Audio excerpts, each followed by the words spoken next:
जल्दी से पानी ए बुचिया। हाँ हाँ माई हाय उजार का सलिया धो देले बानी ठीक बा। काहे रोत रे मत रो का करी बचिया जा तरु घर सुन करके मन लागी हमरा। का करबू जान तो बाड़ू कि हमरो नइखे जाए के मन करत बाकी या के कपार पे चढ़ल बाड़न वहां के बुझाता कि 2-4 दिन आरी रहे देती कितना निमन से ऐसन दामाद बड़न की उनका से कुछ बोलऊ में डरे लगेला। कुछ बोलबो करत तो तुरंत उठान पठान लगा दी। औरा बौरा खोल दलू कपार पर के ओझा बोझा समझावा तो समझ में ना करेलन। हम का करी रे बोल। हम थोड़े ना गए तोर बाबू जी नु करन देखे। अच्छा का मर्द मानुष ऐसन होला जान तारू भाभी एगो बात ना सुनेलन जवन महतारी कहेले तौने कहेलन महतारी कोई उठ तो उठेलन कोई बैठ जा दे बच्चे टेंशन मत ले। बुढ़िया जो दिन जियती है तो ये दिन बुढ़िया के बात सुनत न बुढ़िया मर जिए तो थोड़े ना सुनी। का करम जन लिखो रही करम में तौन होखेला लेकिन अरे 2-4 दिन रह देती हम देखना भाभी हे साइड को खजूरिया चोटी पूर दूना तो केसिया तो बड़ी होई से ए बुच्चे ते कौन बबुआ जी से तरी बिचारा दिन हो रही सीधा ए माई हम का कहते तो जानते बड़े कि कैसन हवन हमरा तो खुद डर लागेला। का हो गइल पापा माने काहे रोता रहो तू का कहला हम खुश ना रही जल्दी करो माता करो ना रो बेटी के विदाई करे के बाद तू कैसे जाम के मैं तब चला के कैसे जा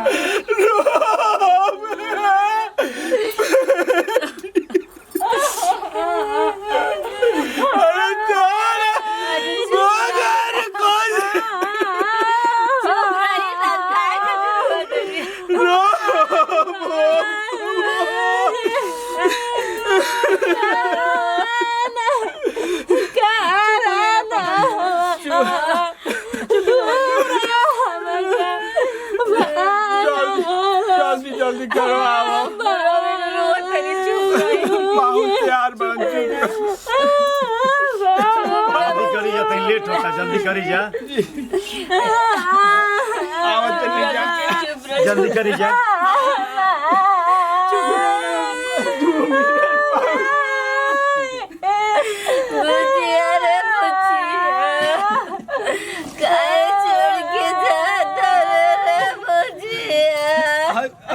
हाय बेगा वाले जाके बनो हमरा के लुटवा के पनिया दी रे बुचिया। चुप हो ना मम्मी के घर के बुचिया गाई के बोलाई रे बुचिया।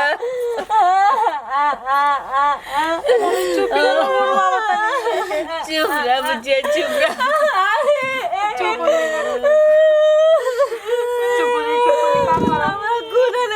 आगे मन गए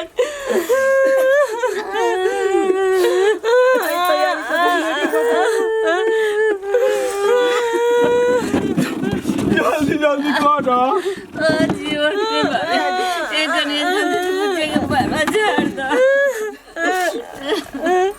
चुप बैठ मत का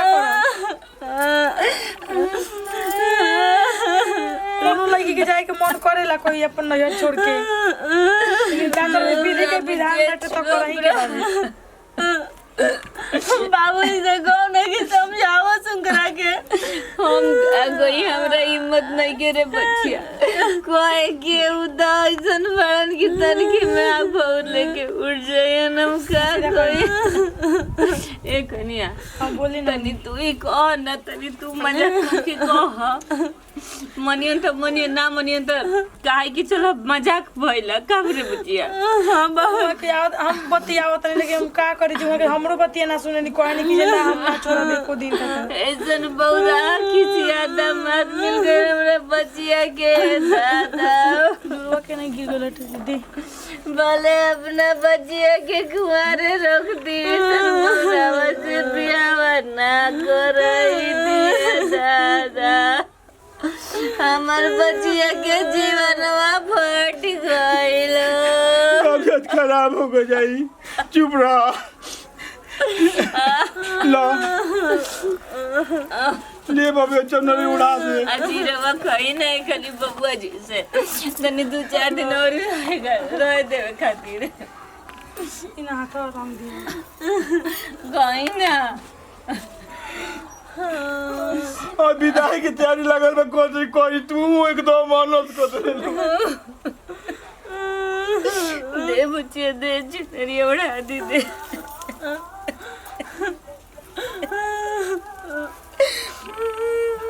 जल्दी जल्दी करवाओ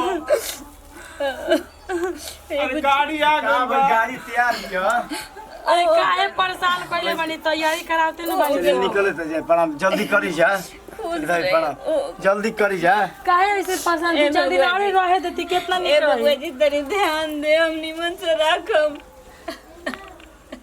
तू ओजी रहलू तो कहलू कि घर जाइबो ऐसी जल्दी तो ओजी खातिर रहलू ई क्यों नाटक बता अजब हाल बा हम कब रोवा घर में रोनी तो अपने घरे आवे खातिर रोनी रोती रवा घर जाए खातिर नहीं जे जो जानते बानी जा का प्रॉब्लम माई के हमरो है रो बाबूजी जानते बानी कि बाबूजी बूढ़े पुणे बामू का खाना के बना जल्दी माई ले खाना बनता ना हैं आ सब चीज रेडी बानू हैं सब रेडी कइले बानो हां अब की बार रेडी कर दे बार बार एथी कोई ठीक ना लागला 2-4 दिन आरी रहे देती तो ले जाती 2-4 दिन केहू होते तनी सब बर्दाश्त ना ना भाभी अब हमारा एक दिन बर्दाश्त नहीं होत रेडी कइले बानो सब का कहत रेडी रखले रहब अब की बार हम छोड़म ना अब की बार लेके जाइब हम हथवा दे अजी गड़िया बाकी बा ओकरा बारे में नहीं केनु कहत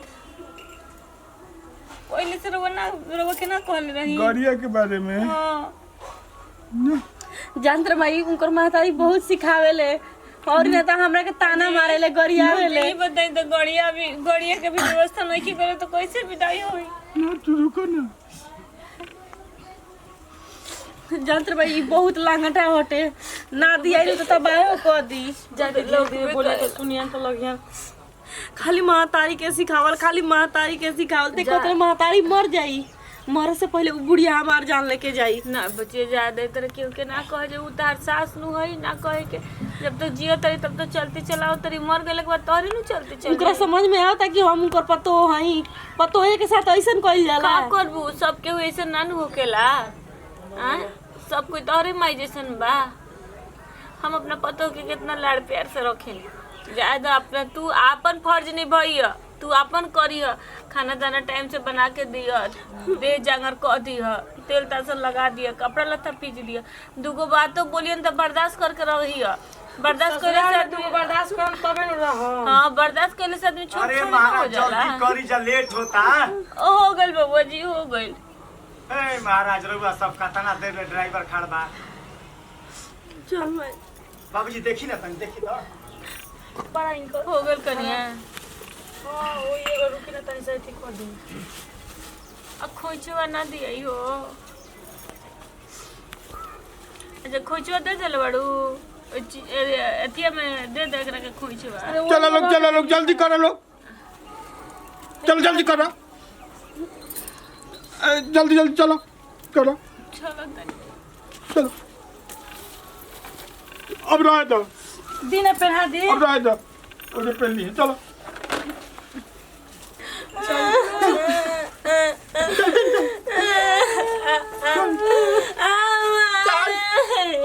चल मैं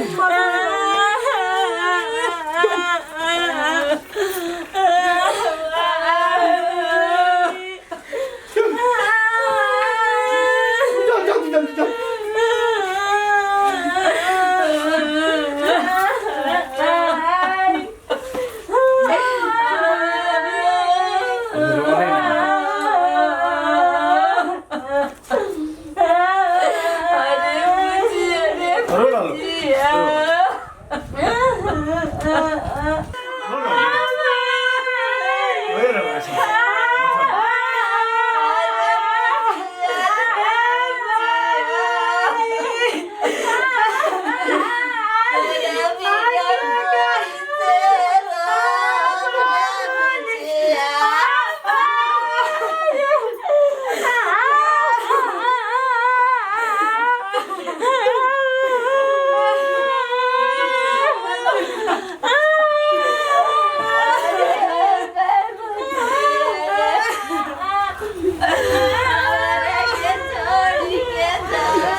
चलो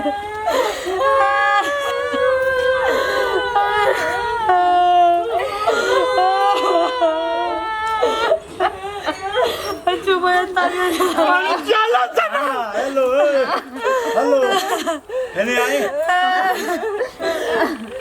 ससुर जी आए ना कहाँ बा गड़िया के चाबी है।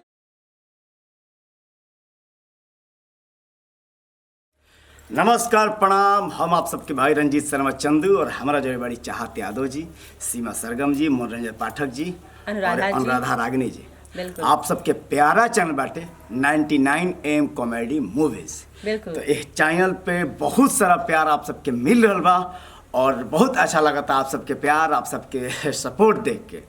प्लीज़ अगर हमनी के वीडियो अच्छा लगे तो ज़्यादा से ज़्यादा लाइक करें हम लोग, कमेंट करें हम लोग और वीडियो के जितना हो सके शेयर करें हम लोग। बिल्कुल सर, ई वीडियो बनावे के हमनी के उद्देश्य रवा सभे के मनोरंजन कर। बिल्कुल बिल्कुल बिल्कुल मनोरंजन। रवा सभे थकल बानी, परेशान बानी, टेंशन में बानी, वीडियो देख के थोड़ा सा मुस्कुरा ली। अरे बस यही यही काफी करना। बा। काहे कि आशीर्वाद देते हैं। मनोरंजन सर वालों के बीच में सिर्फ मनोरंजन देवे खातिर आवे नहीं। बिल्कुल। हमनी के उद्देश्य से कोई भी वीडियो से वालों के भावना के, आत्मा के ठेस पहुंचावे के उद्देश्य से ना रहेला। और बाकी वीडियो कैसा लागल अपन कमेंट, अपन ओपिनियन जरूर देम लोग। बिल्कुल। और हमनी के चैनल के सब्सक्राइब जरूर कर लेब लोग और बेल आइकन का भी दबा दे हम लोग। बिल्कुल। हाँ, यही तरह वीडियो देखे खातिर चैनल के सब्सक्राइब करिए, वीडियो के ज़्यादा से ज़्यादा शेयर करिए।